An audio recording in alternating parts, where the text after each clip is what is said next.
Red sign तो बिल्कुल, flag तो आता है, रेड फ्लैग आ जाता है कि जो बोलने में फंबल कर गया या फिर वो चुप हो गया आधा बोल के, तो वो तो it is a red sign. Sir मुझे ना, मैं नाम तो नहीं लूंगा क्योंकि पता नहीं गलत हो या मैंने गलत सुना हो, ये कर्नल साहब ने मुझसे कहा था, Shubham it's an open fire game, you do one mistake will be out.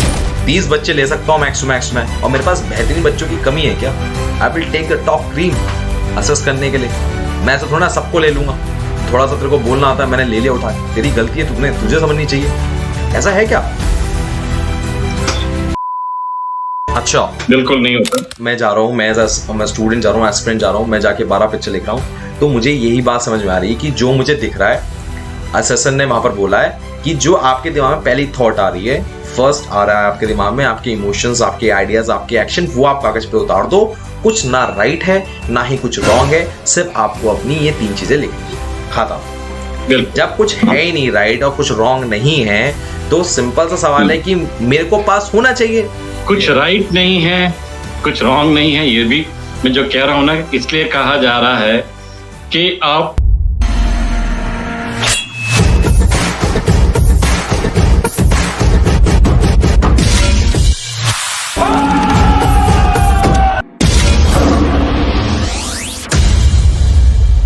आज मैं आपकी मुलाकात कराने जा रहा हूं कैप्टन सतीश यादव सर से, जिनके पास 35 इयर्स ऑफ इंडियन नेवी में सर्व करने का एक्सपीरियंस है as an officer, plus he is a war veteran.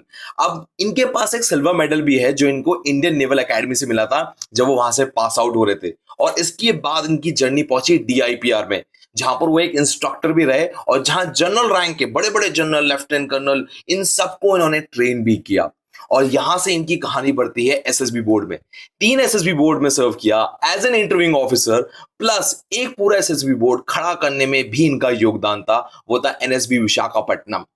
इसे खड़ा करने के बाद इनकी जर्नी आपको सर्व करने में आ गई, और इसी चीज का आज वो प्रमोशन करने आए। अगर ये प्रमोशन डायरेक्ट प्रमोशन मैं बता रहा हूं आपको काम का लगे तो इसका इस्तेमाल करिएगा, अदरवाइज स्किप कर दीजिएगा।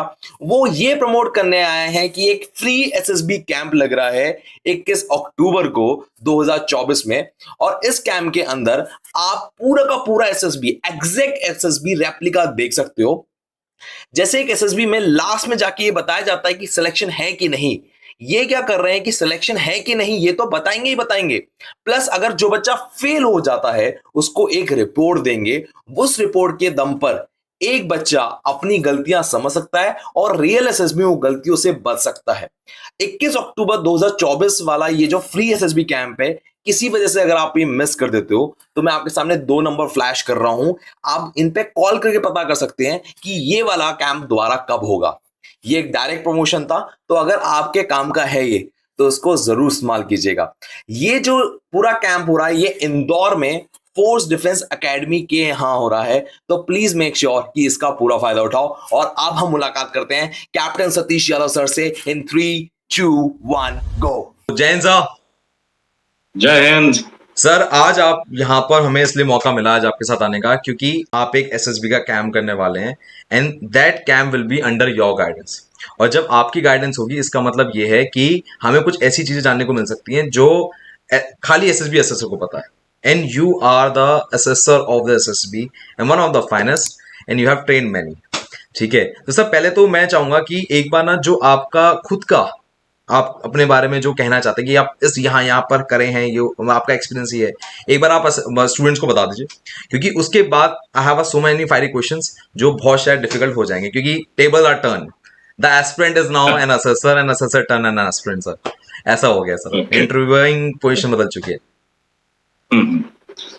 ठीक है शुभम, अगर मैं थोड़ा अपने बारे में कहूं तो काफी लोग वैसे जानते तो हैं कि मैं नेवी से रिटायर हुआ हूं in the rank of captain after close to 35 years of service, and basically I'm an executive officer, and in that I was a missiles and gunnery specialist, और 1983 में मैंने अपना SSB दिया था, and 84 जनवरी में मैंने ज्वाइन किया था naval academy, and that time I was doing my in fact after the graduation through CDS, and one more thing जो शायद मैंने बहुत कम कही होगी, लेकिन आई थिंक मुझे कोई शर्म नहीं ये कहते हुए कि मेरा फर्स्ट अटेम्प्ट में नहीं हुआ था, सेकंड में भी नहीं हुआ था, and I got selected in my third attempt actually. Sir ये ना शर्म की बात नहीं, एक्चुअली हमें फीलिंग देता है कि अगर सर यहाँ तक पहुंच सकते हैं तो भैया हमारी तो कहानी कहाँ तक जा सकती है। बट सर एक बात जानना हमेशा चाहेंगे, the man like you who has been part in the war also, one of the finest desired by many, ठीक है ना, जब आते हैं तो मैंने कहानी आपकी सुनी है दैट द, चाहे वो फौज के आपके स्टूडेंट्स हो या वैसे स्टूडेंट्स हो, दे लव टू सर एक बार तो बात और मुलाकात हो जाए। So what happen so that you decide कि अब मैं स्टूडेंट्स को सर्व करूंगा and you decide to diet from the navy sir, क्या था सर वो कहानी? I was a career officer actually. I mean, Okay. till major part of my career in the Navy. In the sense that I was doing quite well. I was the topper of my academy. I won President Silver Medal. And gunnery जो मैंने course किया था missiles and gunnery, उसके अंदर में भी काफी अच्छा किया। And what ever appointment I have done in missile and gunnery specialist, जो शिप्स के अंदर में मैं रहा, तो वहां पे भी मैंने बहुत अच्छा only in ships among Indian navy, but in the foreign navy के साथ में भी जो हमारी एक्सरसाइज हुई वहां पे भी I was the top most actually, and resulted in many awards and trophies for my ship. काफी हद तक मेरा बहुत अच्छा चल रहा था, बट एक समय आया and unfortunately I had a heart attack actually. तो हार्ट अटैक जब हुआ उसके बाद में of course medical category came down and I was no more in the, I mean I say career officer in the run, कि आगे मेरा अभी of course without medical category अब आगे प्रमोशन नहीं मिल पाता। तो फिर एक टाइम पे आ गया कि क्या करें, उसी टाइम पे छोड़ दें या कंटिन्यू करें।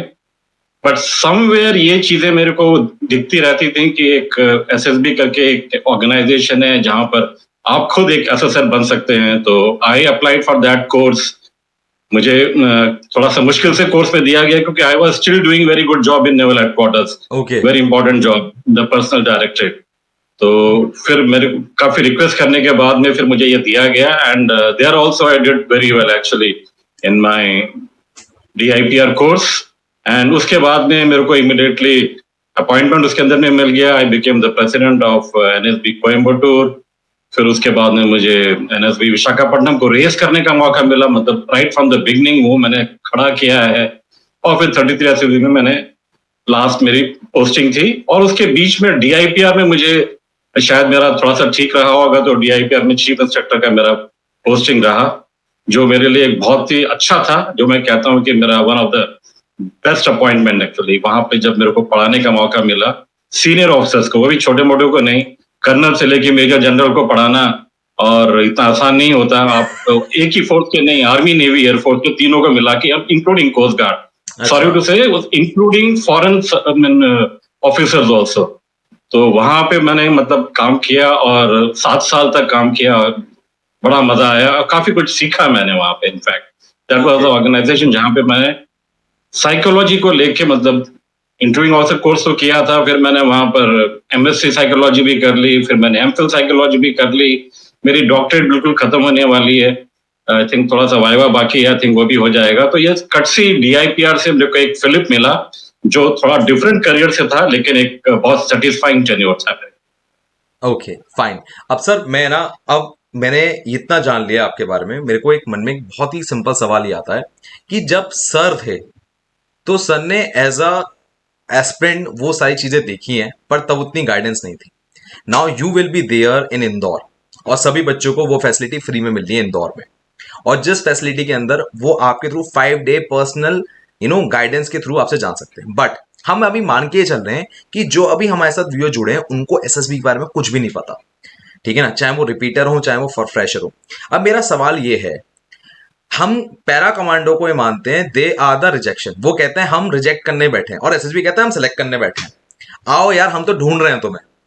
पर हमें तो उल्टा देखने को मिलता है, इलाहाबाद बोर्ड जाओ तो लोग बच्चे बाहर खड़े होते हैं, भोपाल जाओ तो लाइन लगा के बाहर खड़े होते हैं, ऑटो वाले का पैसे एकदम बढ़िया मस्त बन रहे होते हैं, बट अपनी तो बैंड बज रही होती है सर। अभी मैं देख कर आता हूँ, अभी इलाहाबाद बोर्ड से आ रहे हैं, भोपाल बोर्ड से आ रहे हैं, इतनी गर्मी पड़ रही है कि भैया एक छुट्टी तो वहां पर लग से चलेगी, हीट स्ट्रोक लग गया। तो सर मानना बड़ा मुश्किल है कि SSB is a selection centre, मानना ये रहता है कि सर रिजेक्शन सेंटर, इतनी जरूरत है ले लो भाई, आपको नहीं लगता ऐसा? व्हाई द नहीं, मुझे कॉम्प्रोमाइज इज नॉट ऐसा तो अलाउड? नहीं लगता। नहीं, I don't think so that is a correct way of thinking. Okay.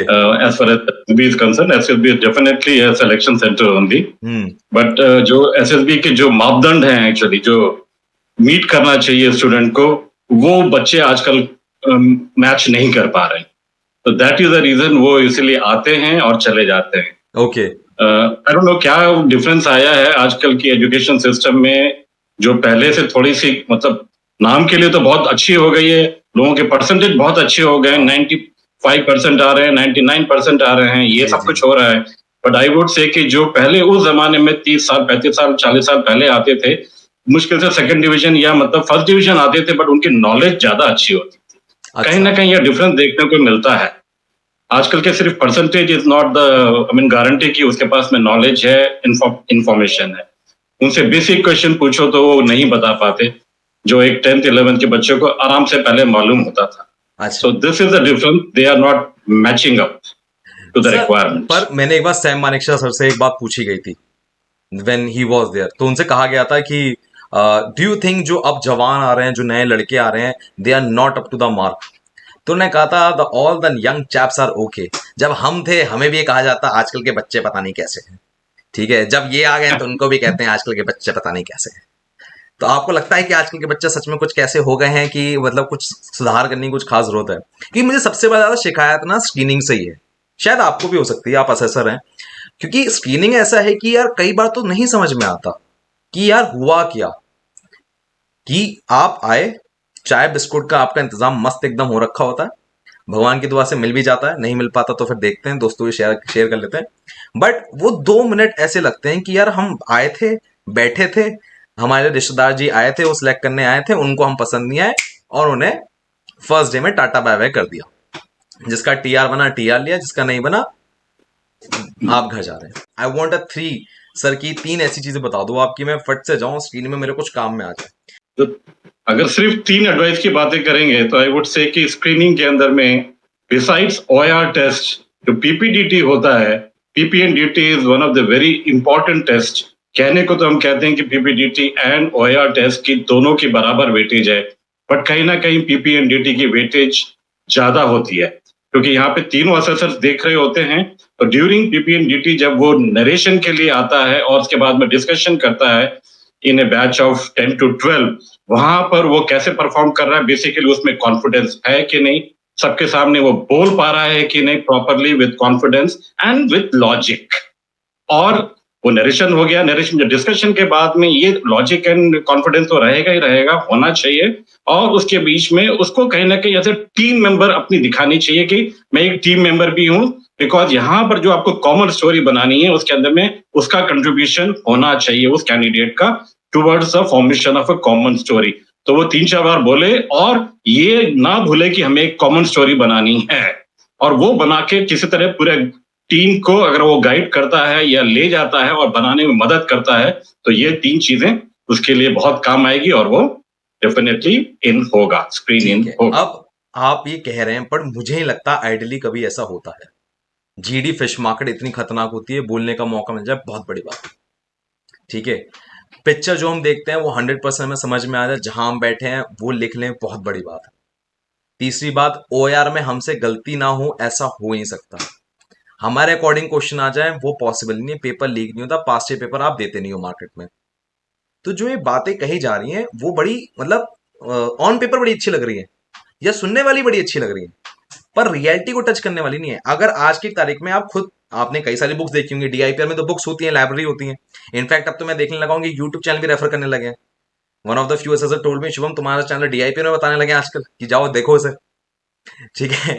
तो तो मैं ये कहना चाह रहा हूँ कि ये तो प्रैक्टिकली पॉसिबल वाली चीज नहीं लग रही सर। दूसरी बात, एक बात और मैं कहना चाहता कि कहीं ना कहीं अगर हम स्क्रीनिंग की बात करें, तो एक बात और खौफ में आती है कि यार 100 200 300 बच्चे आते हैं, मात्र 30 लेते हैं।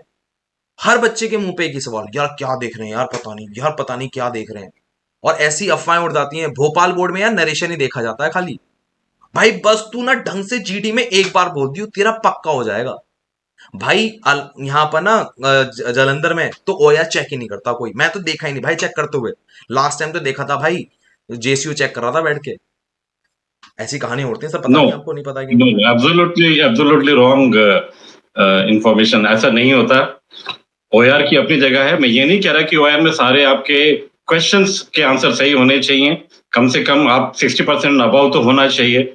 इतना आप करें ओआर के अंदर में, वो ठीक है, एक्सेप्टेड हो जाएगा। और जो मैंने 3 बातें बोली हैं, वो अगर प्रॉपर्ली वो कर पाता है, ठीक है, मैं मानता हूँ कि डिस्कशन के अंदर में फिश मार्केट बनता है। हालांकि फ्रेशर के लिए कम बनता है, रिपीटर्स के लिए ज्यादा बनता है। पर यहाँ पे भी उसका कंट्रीब्यूशन और उसकी एफर्ट्स कहीं अननोटिस नहीं जाते। बाय आईओ, जीटीओ और साइकोलॉजी सामने बैठ के देख रहे होते, और वो उसी के बाद में इमीडिएटली मिनी कॉन्फ्रेंस करते हैं ये तीनों मिलके। और कॉन्फ्रेंस करके वो तीनों डिसाइड करते हैं कि ये कैंडिडेट नंबर 1 को लेना है या नहीं लेना, इसने कैसा किया। तो वो हमारे पास में इंफॉर्मेशन होती है, ओआर का भी रिजल्ट हमारे पास में होता है, वो मिला के हम लोग फिर फाइनल डिसीजन लेते हैं। तो ये कहना है कि वो जेसीओ चेक कर रहा था या ऐसा कर रहा था, I think it is too far fetched. ऐसा नहीं होता। देयर आर असेसर्स जो प्रॉपर्ली अपना काम करते हैं। मैंने कभी ऐसा करते हुए नहीं देखा अपने कम से कम 15 से 16 साल की मतलब सर्विस में, जो मैंने एसएसबी सिलेक्शन सिस्टम के साथ बिताई है। तो I think I can not से कि ऐसा होता होगा। नो। ओके, नाउ सर ये बात ना अगेन असेसर लेवल पे बड़ा आसान है कि यार सर ने बात कह दी, हमने भैया मान ली ये बात। बट सोच के देखिए जरा, आपके पास 15 से 20 बच्चे बैठे हैं, you are three, one is psychology, one is GTO, one is interview officer. ठीक है, आई एम श्योर आप लोगों ने भी जॉब ना बांट रखी होती होगी, मेरा मानना है, हाइपोथेटिकली कह रहा हूं, गलत हो तो आप सर सीधे बोल दीजिएगा। जीटीओ का मेनली काम है जीडी को एड्रेस करना, उसके साथ जीडी में जो हो रहा है उस पर ज्यादा ध्यान देना। साइकोलॉजिस्ट जो स्टोरी है वो देख रहा है, और स्टोरी जो पढ़ रहा है वो, और उसके पास कागज है, वो थीम भी चेक कर रहा है। ठीक है, और उसमें जो करेक्टर है मार्क कर रखे हैं वो देख रहा है। Person interview officer is able to good to see की what is the body language, how the confidence level is there, उसका वो फंबल कितना हो रहा है वो बात पे हो रहा है। वहीं GT officer is power to check किया स्ट्रेस लेवल क्या है उसका, बॉडी लैंग्वेज में ऐसा तनाव तो नहीं है, ऐसा तो नहीं है कि बस अपनी अपनी बोली जा रहा है, दुनिया की देख नहीं रहा, सुन ही नहीं रहा। ठीक है, सो मेरे दिमाग में ये बात होता है कि शायद काम बटे हुए हैं। क्या पहली बात तो काम बटे हुए हैं क्या सर? एक चीज और मैं शायद बोलना भूल गया हाँ। कि स्क्रीनिंग इनके अंदर में ओएलक्यूज नहीं देखे जाते। ओके, ये ऑफिसर लाइक क्वालिटीज ओ, अभी नहीं देखे जाते। ये अच्छा। स्क्रीनिंग इनके अंदर में वेरी बेसिक चीजें जो मैंने कही हैं, हम्म। कि एक बच्चे में जो सामने आके बैठा है उसमें इनफ कॉन्फिडेंस है कि नहीं है, हाँ। उसमें टीम स्पिरिट होना है कि नहीं है, हाँ। और वो एक उसमें सामने एक ऑडियंस को एड्रेस कर सकता है कि नहीं। जो ये हम लोग उसके अंदर में, वैसे ओएलक्यू के अंदर में आ जाता है पावर एक्सप्रेशन और वो, बट लेकिन बेसिकली ये ओएलक्यू का हिस्सा नहीं है। कि हाँ, उसे बोलना आना चाहिए, सामने बोलना चाहिए, भले वो इंग्लिश में बोले या थोड़ी हिंदी मिला के बोले, कोई प्रॉब्लम नहीं है, बट लेकिन अपना व्यू और जो भी बोलना चाहता है वो जरूर कन्वे करे in a proper man. That is what is required. और इसके अंदर में एक और ये चीज मैं कहना चाहूंगा कि जिसमें जरा सा भी स्पार्क दिखता है, उस बच्चे को हम ले लेते हैं, और जिसमें बिल्कुल लगता है कि इसमें स्पार्क भी नहीं है, कोई फायदा नहीं इसको लेने के लिए, उसको हम डिस्कार्ड कर। मतलब मैं मोटा मोटा समझाऊं तो आप ये कहना चाह रहे हो शुभम, हम 4 दिन में जो बच्चा परफॉर्म कर सके हम वो कैंडिडेट ले रहे हैं, हम सिर्फ इस बात को देख रहे हैं कि 4 दिन में कौन सा परफॉर्म कर सकता है और कौन सा नहीं कर सकता। सही पकड़े हैं। मतलब मोटा मोटा तो यही समझ में आया। बट मैं दोबारा अपने सवाल पे आना चाहूंगा, क्या ये सच में ह्यूमनली पॉसिबल है कि आप 20 बच्चों को एक साथ इतने फिश मार्केट में देख सकें, वो भी एक बैच आ रहा है, फिर दूसरा बैच आ रहा है, फिर तीसरा बैच आ रहा है, फिर चौथा बैच आ रहा है। मतलब हम बच्चे आज भी जिनका रोज का काम पढ़ने का होता है, वो 20 मिनट कंसंट्रेशन से नहीं बैठ पाते। आप ये कह रहे हैं जितनी भसड़ में आप सुन भी ले रहे हैं, समझ भी ले रहे हैं, 20 टाइप की अलग अलग स्टोरी आ रही है उसे भी देख रहे हैं। मतलब it's humanly that is the unbelievable reason, to accept. That is the reason there are 3 officers. अगर कुछ चीजें आपसे मिस हो जाएं तो दूसरा पकड़ लेगा, दूसरे से मिस हो जाए तो तीसरा पकड़ लेगा। 3 people are actually sitting over there, they are watching and they are having a mini conference after that। मैंने आपको कहा मिनी कॉन्फ्रेंस। तो बात ये हम, पर इस हाँ, क्वेश्चन तो में हम आधा लोग हिस्सा मिलके मुझे छूट रहा डिसीजन है। लेते हैं। सवाल मेरा ये था, क्या हाँ, काम बटे हुए हैं? साइक के नहीं, पास काम पेपर बटे देखे हुए हैं मैंने, नहीं। जीटीओ के पास कभी हमारे जो पीपीडीडी के पेपर होते हैं मैंने कभी नहीं देखे। क्या काम सच में बटे हुए हैं? क्या हो क्या रहा है वहां पर? ओआर का जो वो है रिजल्ट, वो तो की से हम मिला के निकाल लेते हैं। डन। तो उसके अंदर में हम लोग सबको काम करना आता है, हम भी उसके अंदर में सिलेक्शन मतलब वो करेक्शन कर लेते हैं और ओआर निकल जाता है। ठीक है, अब डन। यहाँ पे जो काम बटे की बात नहीं है, ये जो उसने लिखी है स्टोरी, ये स्टोरी कि अगर सपोज वहां पर 15 लोग बैठे हैं तो 5-5 स्टोरी तीनों के पास में बढ़ जाती है, मतलब 5 जीटीओ के पास में होगी, 5 साइकोलॉजिस्ट के पास में होगी, 5 जीटीओ के पास में होगी। तो अच्छा। अभी ये काम बटा होता तो फिर ऐसा नहीं करते ना, हाँ स्टोरी तो सिर्फ साइकोलॉजिस्ट देखता। हाँ हाँ हाँ हाँ।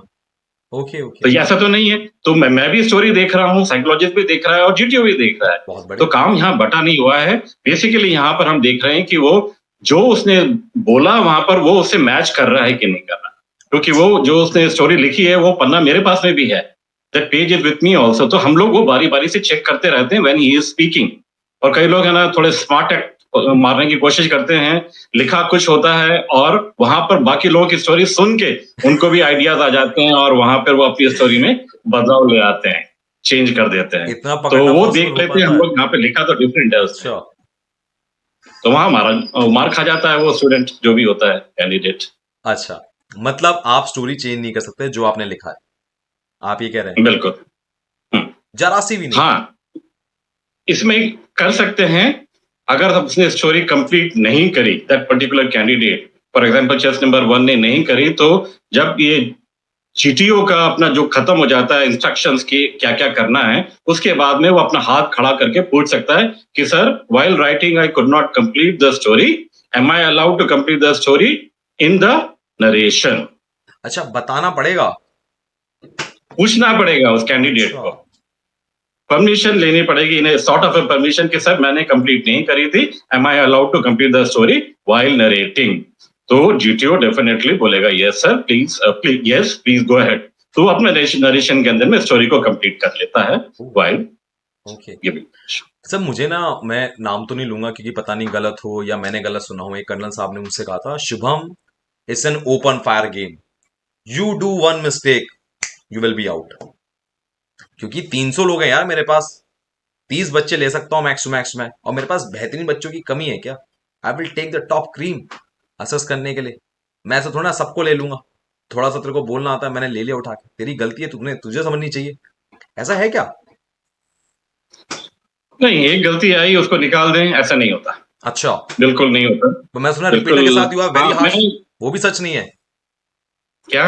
रिपीटर्स की तो गलती आप एक्सेप्ट करते ही नहीं है, हम तो भगा नहीं देंगे नहीं, अगर ऐसा रिपीटर्स के रिपीटर है अंदर तो। में, रिपीटर्स के अंदर में ऑब्वियसली वो जो फिश मार्केट बना लेते जी। हैं और वो किसी की सुनते नहीं हैं, हम्म। आपस की भी नहीं सुनते हैं, तो वो उसके अंदर में they actually doing harm for themselves.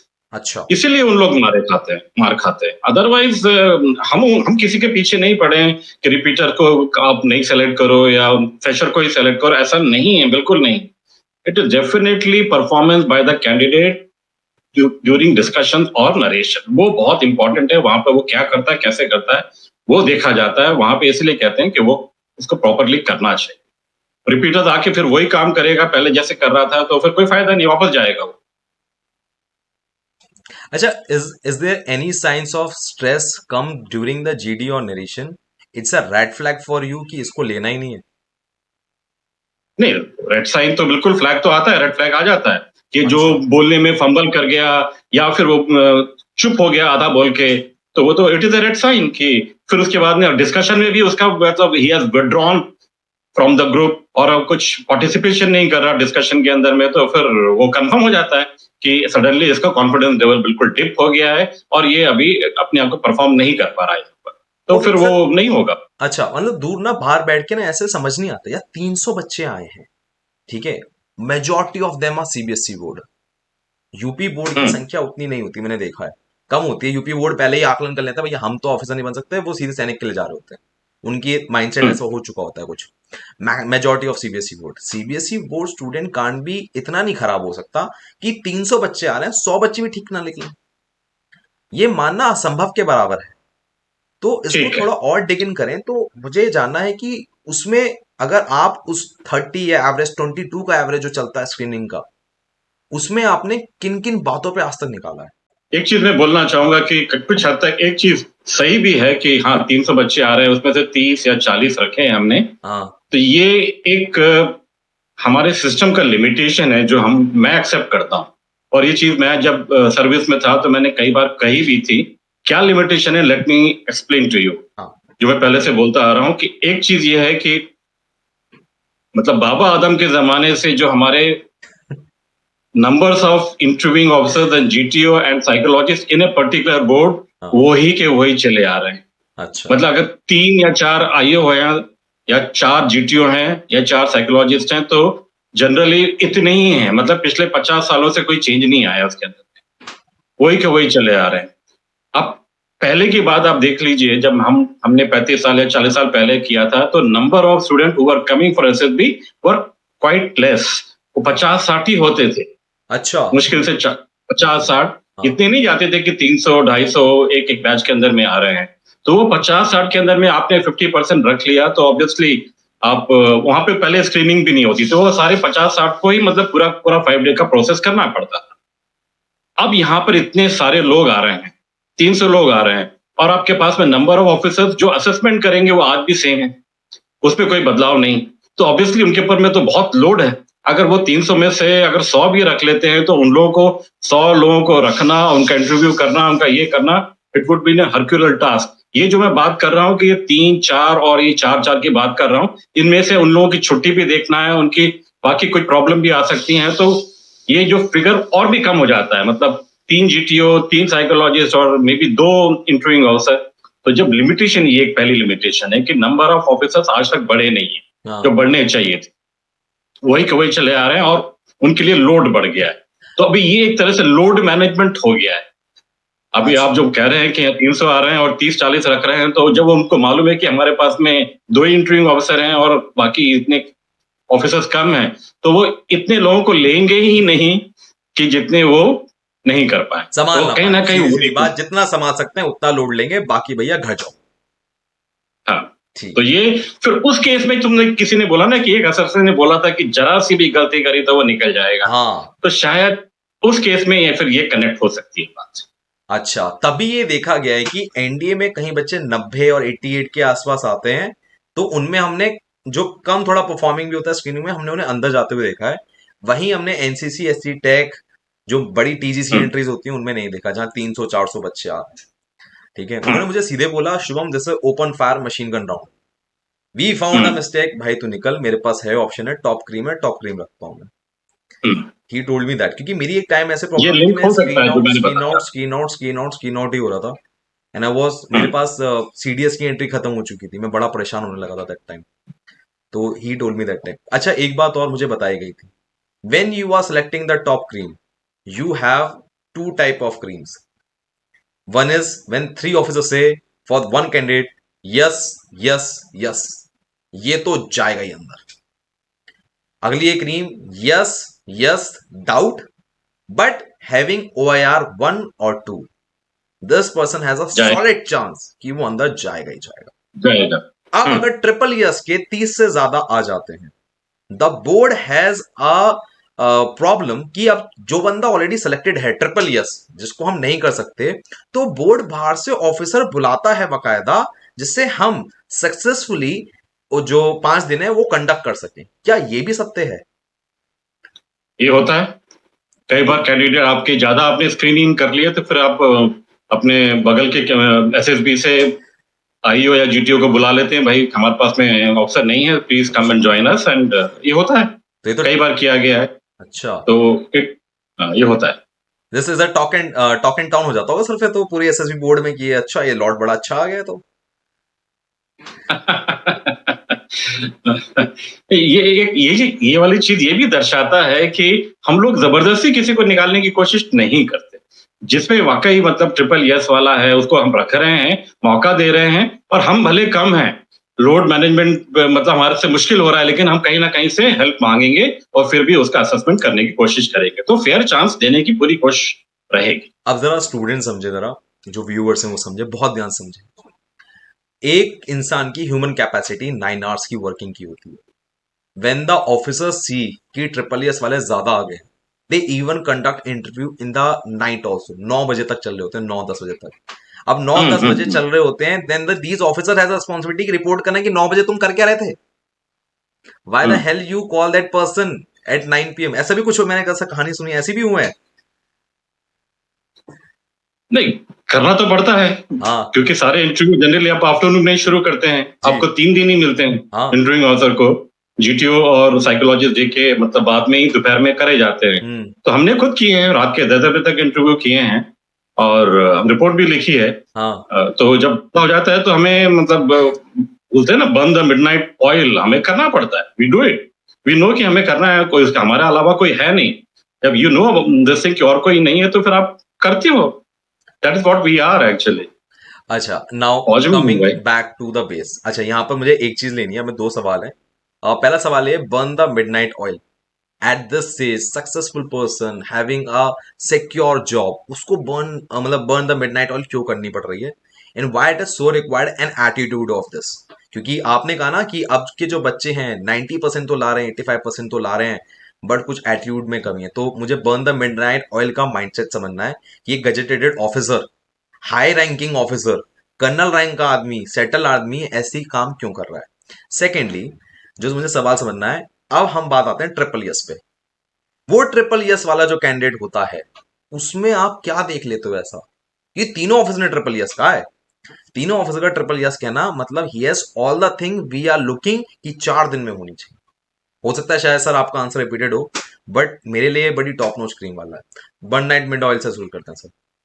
अच्छा, बर्न द मिडनाइट ऑयल जो मैंने कहा हाँ कि इस लेवल पे आने के बाद में भी वो क्यों कर रहा है, हाँ, एटीट्यूड तो क्या है? क्यों कर रहा है, वाई, आई मीन उसको क्या जरूरत है कि इतनी रात तक काम करे। हाँ मैं बताता हूँ क्यों कर रहा है वो। यहाँ पर जो भी इस सिस्टम के अंदर में जाते हैं, सिलेक्शन सिस्टम के अंदर में, वो जो ऑफिसर्स होते हैं, कहीं ना कहीं उनको उस चीज से एक लगाव सा होता है। दे अच्छा feel happy doing this kind of a job. अच्छा। ठीक है। और हर कोई इसमें सेलेक्ट नहीं होता। आईओ जीटीओ साइकोलॉजिस्ट का भी जो सिलेक्शन होता है, it is tough, let me tell you. उन्होंने अपने साइकिल अपने टाइम में जब उन्होंने एसएसबी दिया था तो उनके मार्क्स कितने रहे होंगे, लेट मी टेल यू, उनके मिनिमम 50% होने चाहिए। That mean they are close to topper होते थे वो अपने अच्छा, जमाने में। Oh my God.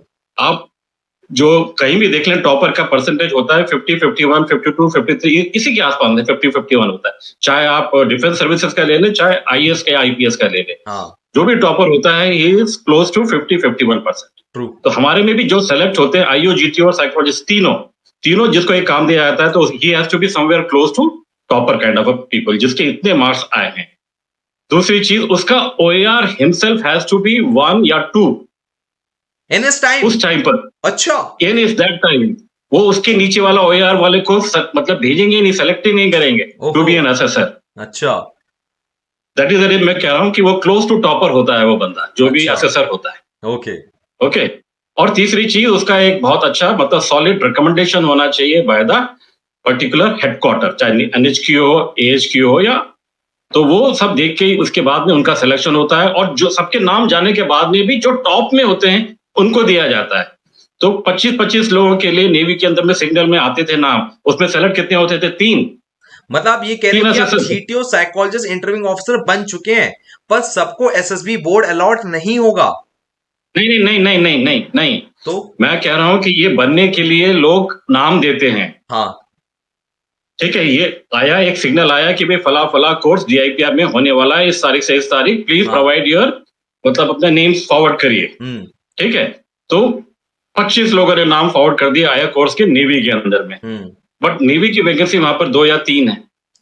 अच्छा। तो ओके। तो डीआईपीआर में कोर्स करने के लिए वो सिर्फ 3 आएंगे या मुश्किल से 4 आएंगे।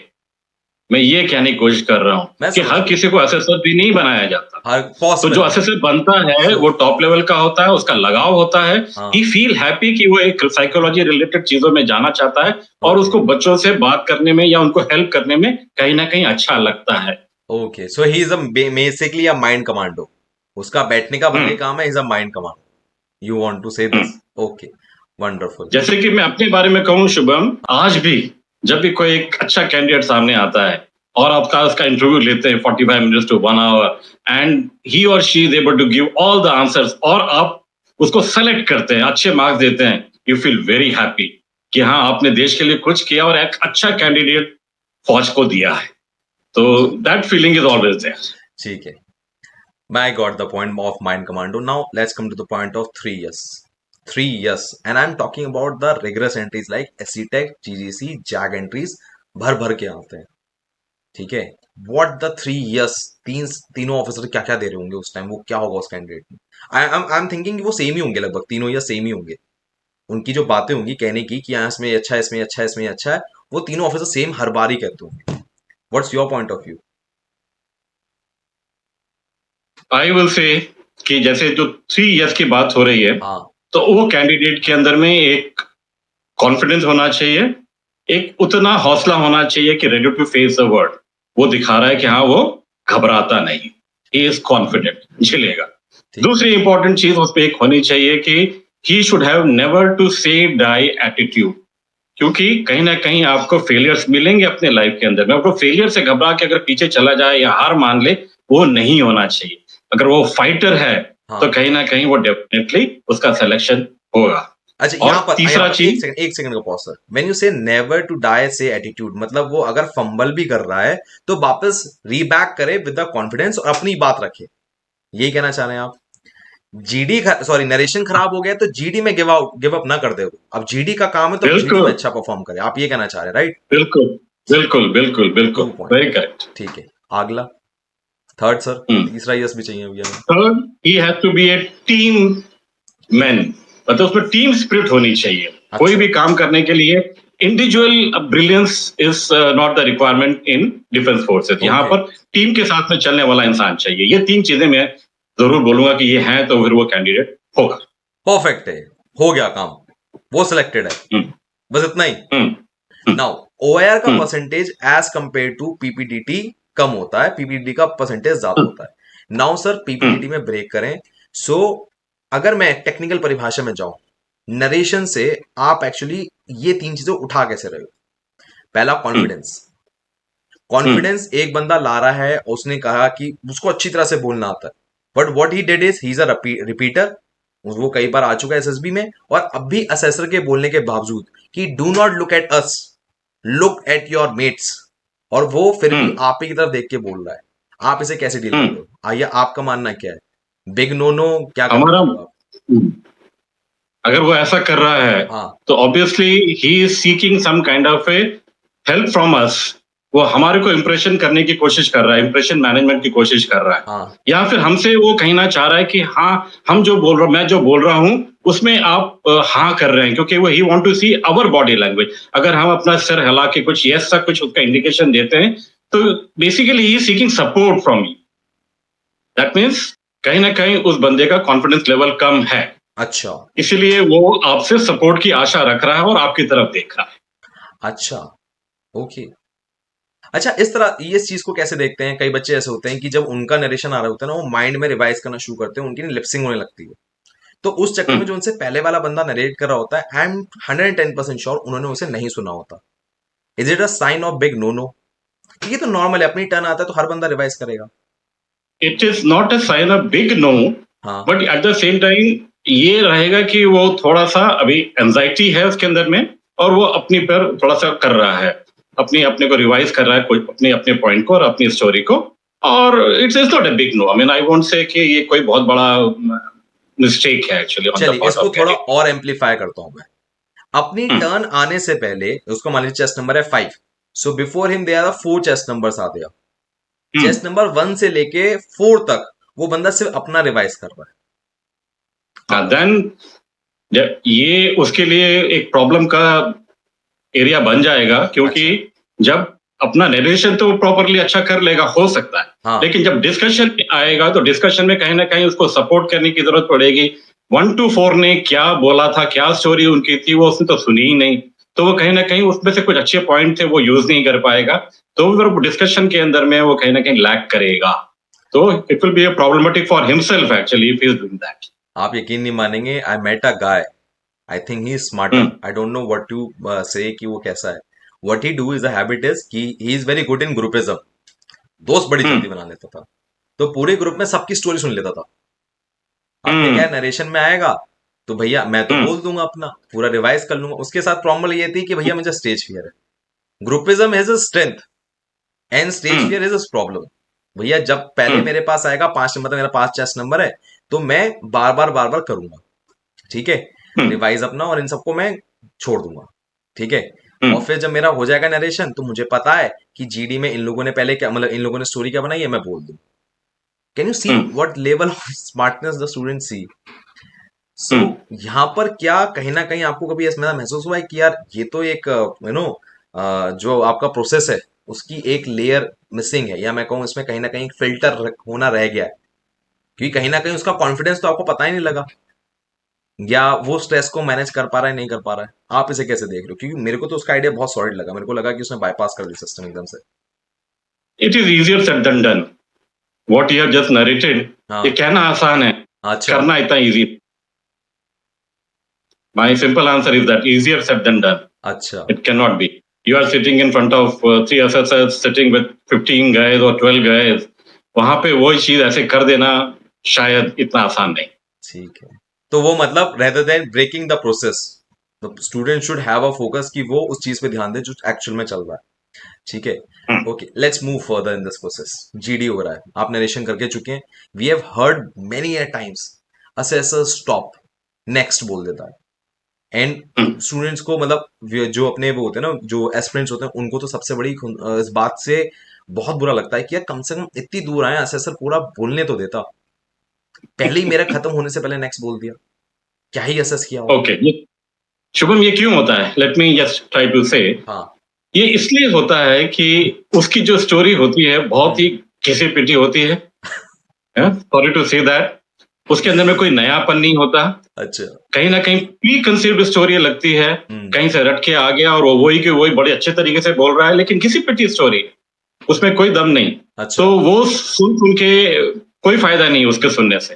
तो दैट इज द रीजन अब जीटीओ या कोई आईओ उसको नेक्स्ट बोल देता है, बोले थैंक यू, ये सुनी हुई स्टोरी है, बहुत सुन चुके हैं हम, मालूम है. तो ओके. ये होता है. Okay, fair enough. Now this part has been done. यहां से निराशा होती है. अच्छा, मैंने एक बार ऐसी वो चीज नोटिस की है कि हमने सुना है रेड फ्लैग होता है, बाकी आप बताइए.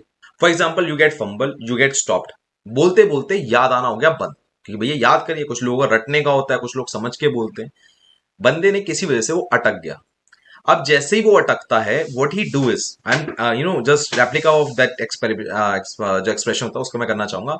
वो नीचे देखता है, shit man, he made this expression of shit कि यार क्या हो गया.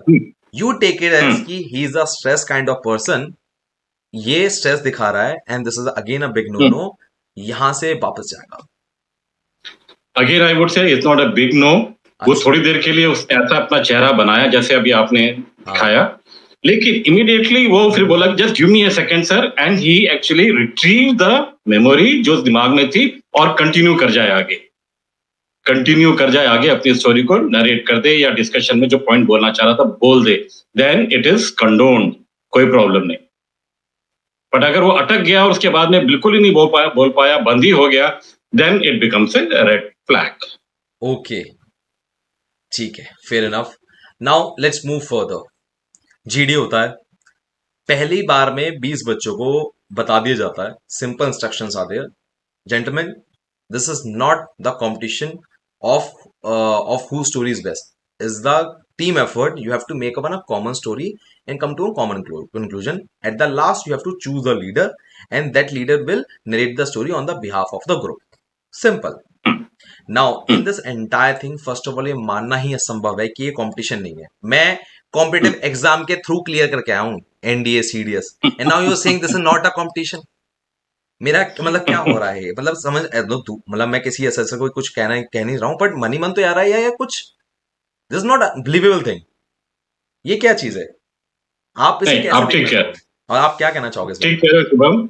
ये कहना कि ये कंपटीशन नहीं है, आई थिंक ये सिर्फ बेसिकली उनका स्ट्रेस लेवल को कम करने के लिए बोला जाता है कि वो ज्यादा स्ट्रेस में ना जाएं कंपटीशन वर्ड सुन के. हाँ. बोले it is not a competition, ये इसलिए बोला जाता है, बट ये कंपटीशन है, इसमें कोई डाउट ही नहीं है. अच्छा. कंपटीशन तो है, but उनका स्ट्रेस लेवल कम करने के लिए इस तरह के सेंटेंस बोले जाते हैं. That's all. बट सर और अगर कुछ नहीं उनके उसका. वर्ड्स को मैं इग्नोर ना करूं, वो तो ये हम्म, बोल रहे हैं कि भाई हम एक कॉमन स्टोरी चाह रहे हैं, objective is common story, and one correct, leader who will narrate on the behalf of entire group.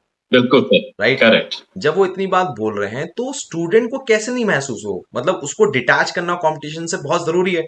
अगर वो कंपटीशन डिटैच ना हो और इस बात पे फोकस ना करें इन शब्दों पे, तो सिलेक्शन मतलब जो इंस्ट्रक्शन दिए गए आप उसके खिलाफ चले गए. और आप देखो वो हम परफॉर्म नहीं कर ये पाओगे। बोल के Shubham, let me tell you very very clearly, हम बाल की खाल निकाल रहे हैं, अच्छा, उस वर्ड की बात निकाल रहे हैं, आप उस ओके, पर इतना ध्यान नहीं दीजिए। ठीक है, डन, कंपटीशन इसलिए सिर्फ बोला जाता है कि आप ज्यादा घबराएं नहीं, ठीक है, स्ट्रेस में ना आ जाएं, ठीक और है, अपना जो आपको काम बोला गया है वो करें। सिंपल सी बात है। उसको अगर हम लेके बैठ जाएंगे तो फिर उस वर्ड का फिर बाल की खाल निकालने वाली बात हो जाती है। चलो, इसलिए छोड़ प्लीज दीजिए, इतना उसको ज्यादा आप ध्यान नहीं दीजिए, ठीक है, उसको छोड़ दीजिए और ठीक अपना जो काम बोला गया वो करिए। ठीक है, चलिए। अब जीडी हुआ, इंस्ट्रक्शन दे चुके हैं, इंस्ट्रक्शन वैली क्लियर है, हमने 2-3 बार रिपीट भी कर दिए बच्चों के लिए। जीडी हुआ, पहले 20 बच्चों ने एक साथ बोला, असेसर्स को शायद कुछ समझ नहीं आया, उन्होंने कहा gentleman stop, now we are going to divide the group into half, group 1, group 2।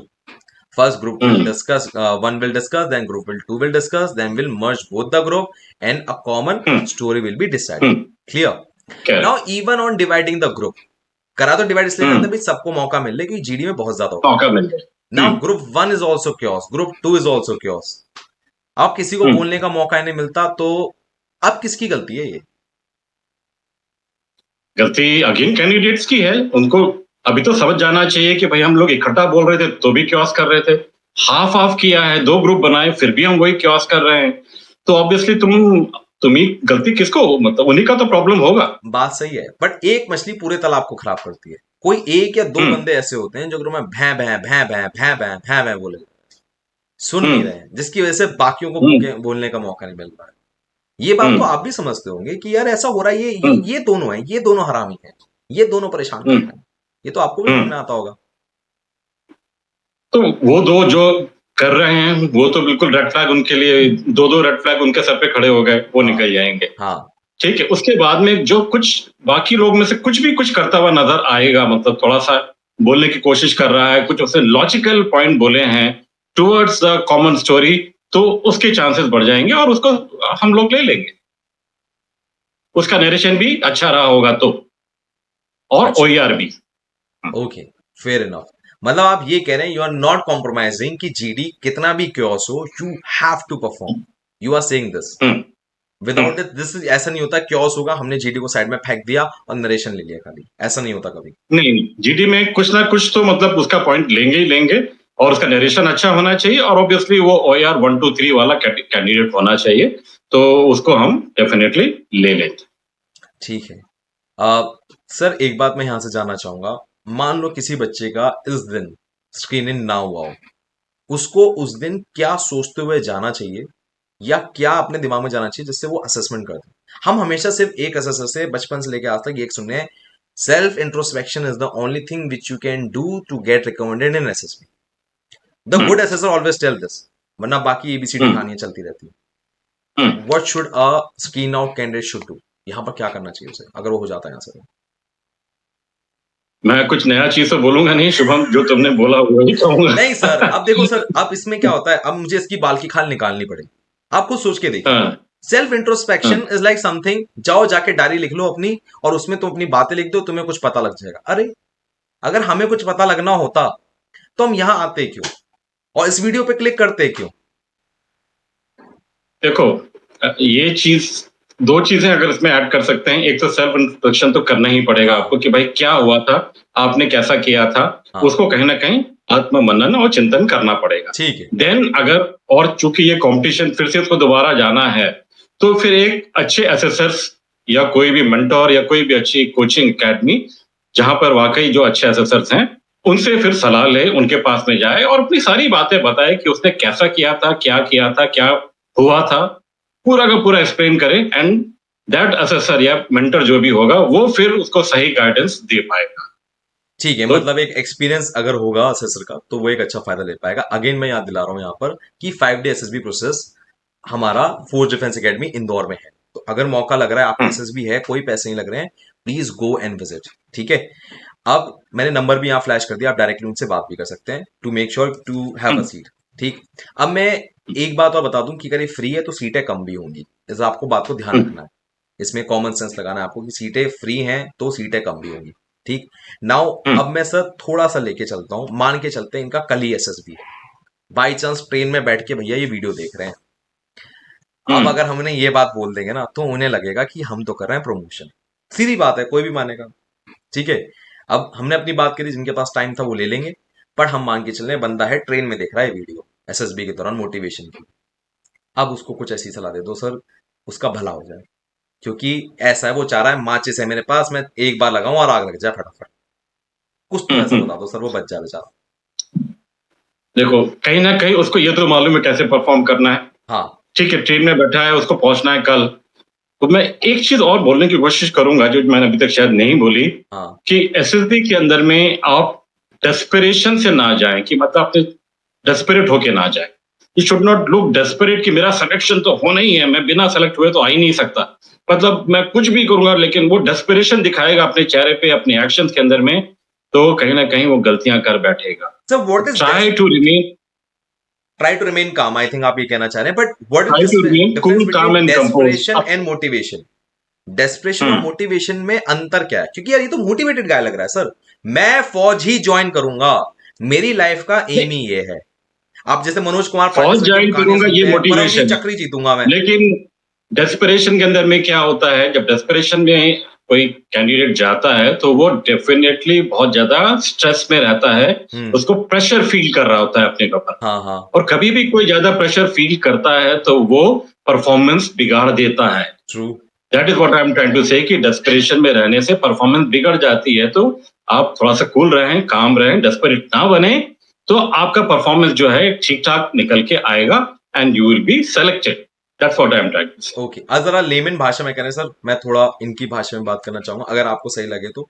मैं ये कहना चाह रहा हूँ कि डेस्परेशन सर का शायद ये मतलब है कि for example you have a someone जिससे आपको बहुत प्यार है, एक लड़का एक लड़की से बड़ा प्यार करता है और लड़की उसे बड़ी अच्छी लगती है।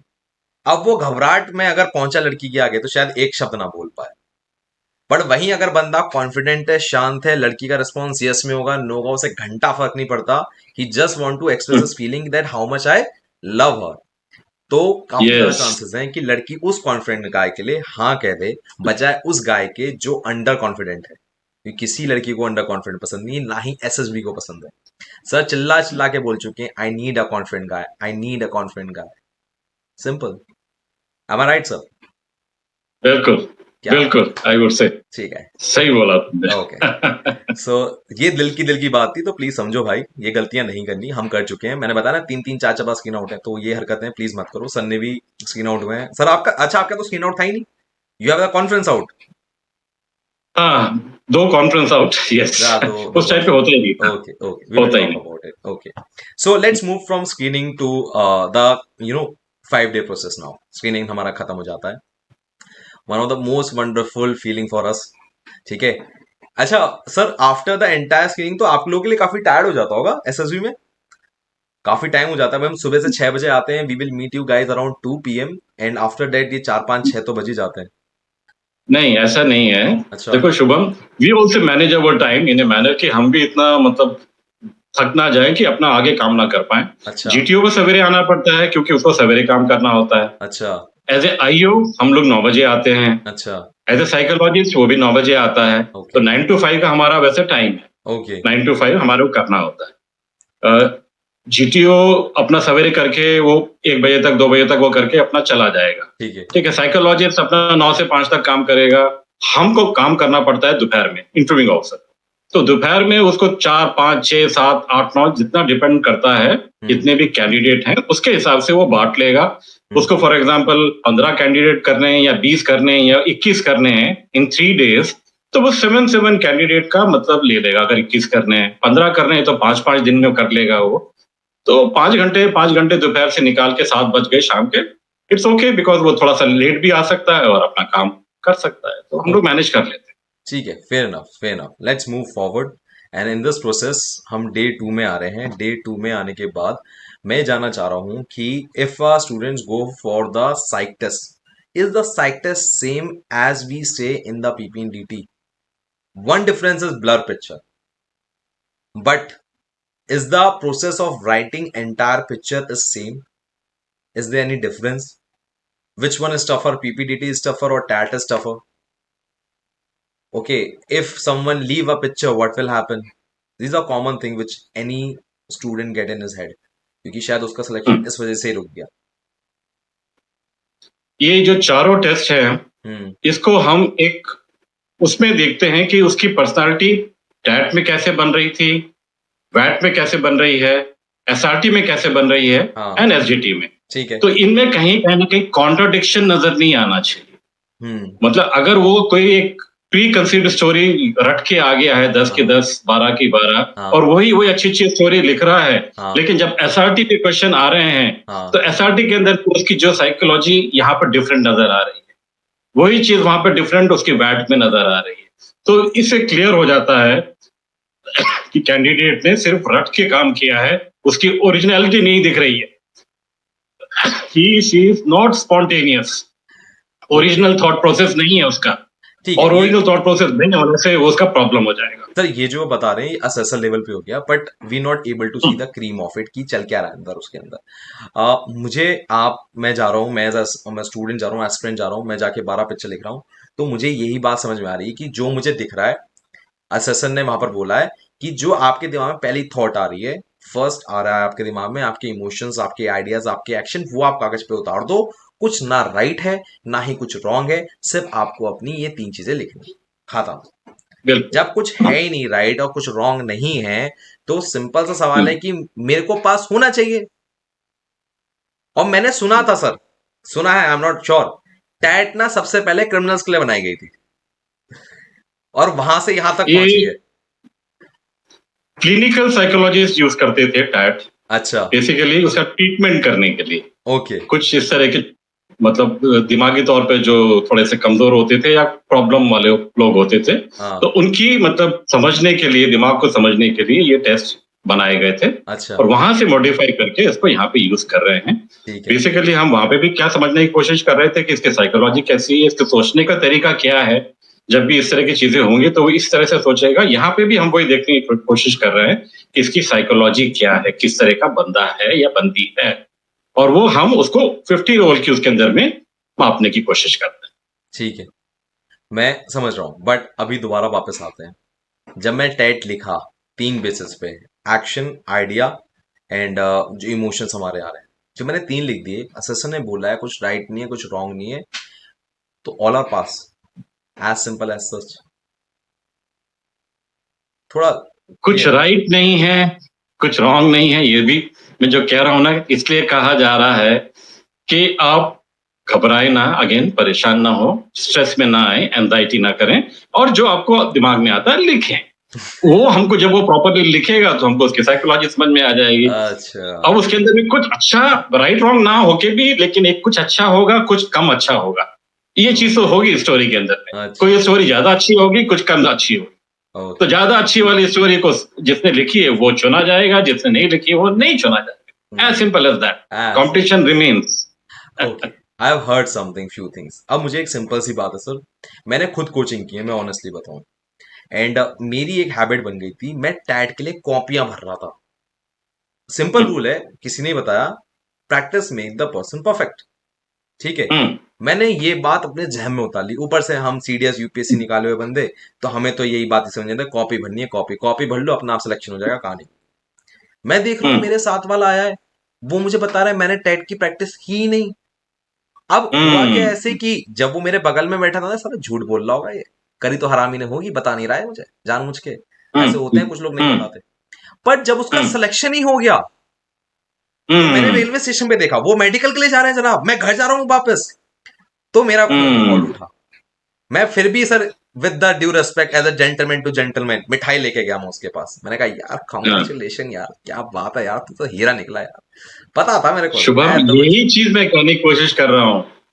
जैसे ही तुमने ये बात करी, मैंने भी अपने बारे में, जब मैंने आज 35 साल पहले, जब मैंने 40 साल पहले दिया था, हाँ। तो मैंने एक भी स्टोरी नहीं लिखी होगी, कोई प्रैक्टिस नहीं करी थी मैंने स्टोरी की, तो कोई प्रैक्टिस नहीं करी थी। जो मुझे दिखा वो मैंने लिखा। और यहाँ पे मैं यही कहने की कोशिश कर रहा हूँ कि जो ऐसा करता है वो कहीं ना कहीं अपनी ओरिजिनल थॉट प्रोसेस वहां पे पेपर में उतार रहा होता है। ओरिजिनल थॉट प्रोसेस, स्पॉन्टेनिटी दिखती है उसकी स्टोरी के अंदर में। और जो बाकी वो पहले से खूब लिख के गया है, वो क्या करता है कि वो जो लिखी हुई स्टोरी होती है वो पिक्चर में कहीं ना कहीं जबरदस्ती घुसेड़ने की कोशिश करता है, कोई कनेक्शन करके वो स्टोरी लिखता है, एंड दैट्स वेयर उसकी स्पॉन्टेनिटी चली जाती है। चलो, पहली गलती आप सबको पता लगी है, हम दोनों ने काफी बार, हम सर ने और हमने काफी बार रिपीट कर लिए। प्लीज इंटरनेट पे देख के रटो मत, स्पॉन्टेनिटी और ओरिजिनलिटी चाहिए। But this is not the complete solution. मैं अभी बोल रहा हूँ, हम्म, अभी मुझसे सवाल सर से मैं सवाल पूछूंगा बहुत सारे, ध्यान सुनना।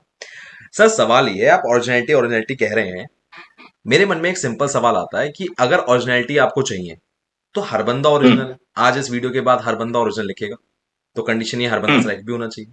और आप कह रहे हैं कि आप चाहते हैं इसलिए हैं ओरिजिनल लिखे जिससे हमें असलियत में पर्सनैलिटी पता लग जाए। तो आप पर्सनैलिटी में चाह क्या रहे हैं? क्योंकि आपने टैट की प्रैक्टिस करने से डायरेक्टली इनडायरेक्टली ये कह दिया है नहीं करनी है। मैंने नहीं की थी शुभम, नहीं, और तुमने करी है, मैं वो ये सिर्फ नहीं मगम कह वाली रहा चीज कि हो गई। नहीं करना। आप प्रैक्टिस करें, देखें, सुने, समझें, हाँ, लेकिन क्या लिखना है, कैसे करना है, ये सब सीख लें वो प्रैक्टिस करके। पर लेकिन अपनी ओरिजिनलिटी ना खोएं। वही ये बहुत पिक्चर को आप, अगर आप 3 तरीके से लिखना चाहें तो 3 तरीके से स्टोरी लिख सकते हैं आप एक ही पिक्चर पर।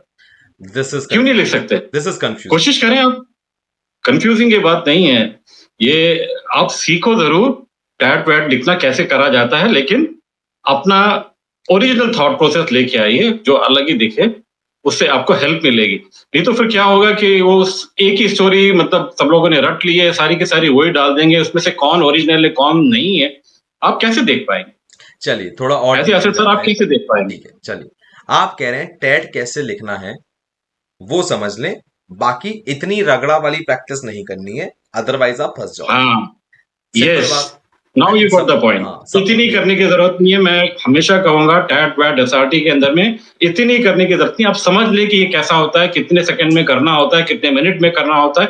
बेसिक प्रोसेस आपको समझ में आ जाना चाहिए, और उसके बाद में उसको आप बिल्कुल ओरिजिनल तरीके से लेने की कोशिश करें। ठीक है, इसमें एक बात मैं और ऐड करना चाहूंगा, शायद सर भी एग्री करेंगे, क्योंकि ये टाइम प्रेशर का गेम होता है। टाइम प्रेशर के साथ खेलना आना चाहिए। सारे रेस्पॉन्स आप कर सकें उतनी प्रैक्टिस जरूर कर लेना, चाहे 3 बार लगे चाहे करेक्ट, 4 बार लगे, ऐसा नहीं पता लगा छूट ही जाए। ठीक है, बिल्कुल सही, क्योंकि बिल्कुल कुछ सही। की स्पीड नेचुरली अच्छी होती है, तुम्हारी नहीं है, हम ये मान के चल रहे हैं, इसलिए एडवाइस दी गई है। हम्म, ठीक है, now let's go beyond. TAT कैसे लिखना है सर? आपने कहा था हम्म। टैट का एक प्रोसेस है वो समझना है, आप टैट कैसे लिखना है सबसे बड़ा सवाल ये है। टैट कैसे लिखना है? हाँ यही तो सवाल है। ट्रेन में बैठा है सर वो बंदा, सोच रहा है कि सर ने हाँ, आज अगर बता दिया तो मैं तो हो लिया पास। अब एफडीए में चाहे कल फ्री चल रहा देखो, हो या ना चल रहा हो, मैं, ये बात है, इसके बाद वो एफडीए जरूर आ जाएगा, फोर्स डिफेंस एकेडमी इंदौर। अच्छा सुनो हाँ, शुभम, हाँ, मैं आपको एक एग्जांपल से बताने की कोशिश ठीक है करता हूँ। सर। ठीक है, अगर आप कोई पिक्चर हमारे बोलना देश चाह रहे में, हैं कि शुभम फलाना पिक्चर है इंटरनेट पे पड़ी, मैं वो भी डाल दूँ, अगर आप देना चाहें। पिक्चर, मैं पर्टिकुलर पिक्चर को लेकर नहीं बताने की ठीक कोशिश है, कर रहा, ठीक मैं है। एक्चुअल पिक्चर, बॉलीवुड पिक्चर की बात कर रहा अरे हूँ। क्या बात है। ठीक है। ठीक है। अब जैसे बॉलीवुड के अंदर में भी, मतलब हजारों पिक्चर बनती हैं साल हाँ, के अंदर में, 700 800 हजार बड़ी पिक्चरें बनती हैं। हाँ। हर कोई चलती है? नहीं, नहीं चलती। हर कोई हिट होती है? नहीं नहीं होती। होती। कुछ कुछ पिक्चर देख के आप आते हैं, लौट के बाहर निकल के, सिनेमा घर से निकल के आते हैं, यार क्या समझ में नहीं आई, क्या पिक्चर थी, क्या बनाया है ये, है कि नहीं? हाँ, हाँ, फिर कुछ पिक्चर देख के आते हैं, अरे मजा आ गया यार, क्या हाँ। स्टोरी थी, क्या एक्टिंग थी, क्या जी, हीरो था। क्या, हाँ, आप वो करके जब खुश होके निकल के बाहर आते हैं, तो हर किसी के साथ में तो ऐसा नहीं होता। सही बात है, हर एक पिक्चर के साथ में ऐसा नहीं होता। सही बात सिमिलरली आपने यहाँ पे कोई पिक्चर देखी, है। और पिक्चर के अंदर में स्टोरी, मतलब आइडेंटिफाई किया कौन हीरो है, कौन सपोर्टिंग रोल में है, क्या एक्शन हो रहा है, और कैसे उसको कंक्लूड किया। कहीं वो एक मजेदार अच्छी तरीके से उसने कंक्लूड करते हुए स्टोरी बनाई, तो एज ए असेसर अगर वो देख रहा है, लिख रहा है, मतलब साइकोलॉजिस्ट उसको असेस कर रहा है, तो वो स्टोरी के अंदर में उसके चेहरे पे थोड़ी सी मुस्कान सी भी आ जाए ना, तो उस लड़के ने मानो जग जीत लिया। तो ओरिजिनलिटी स्टोरी बनाए, ऐसी स्टोरी बनाए जो देख के, सुन के, पढ़ के अच्छा लगे, और एक अच्छा मैसेज देती हुई जा रही है।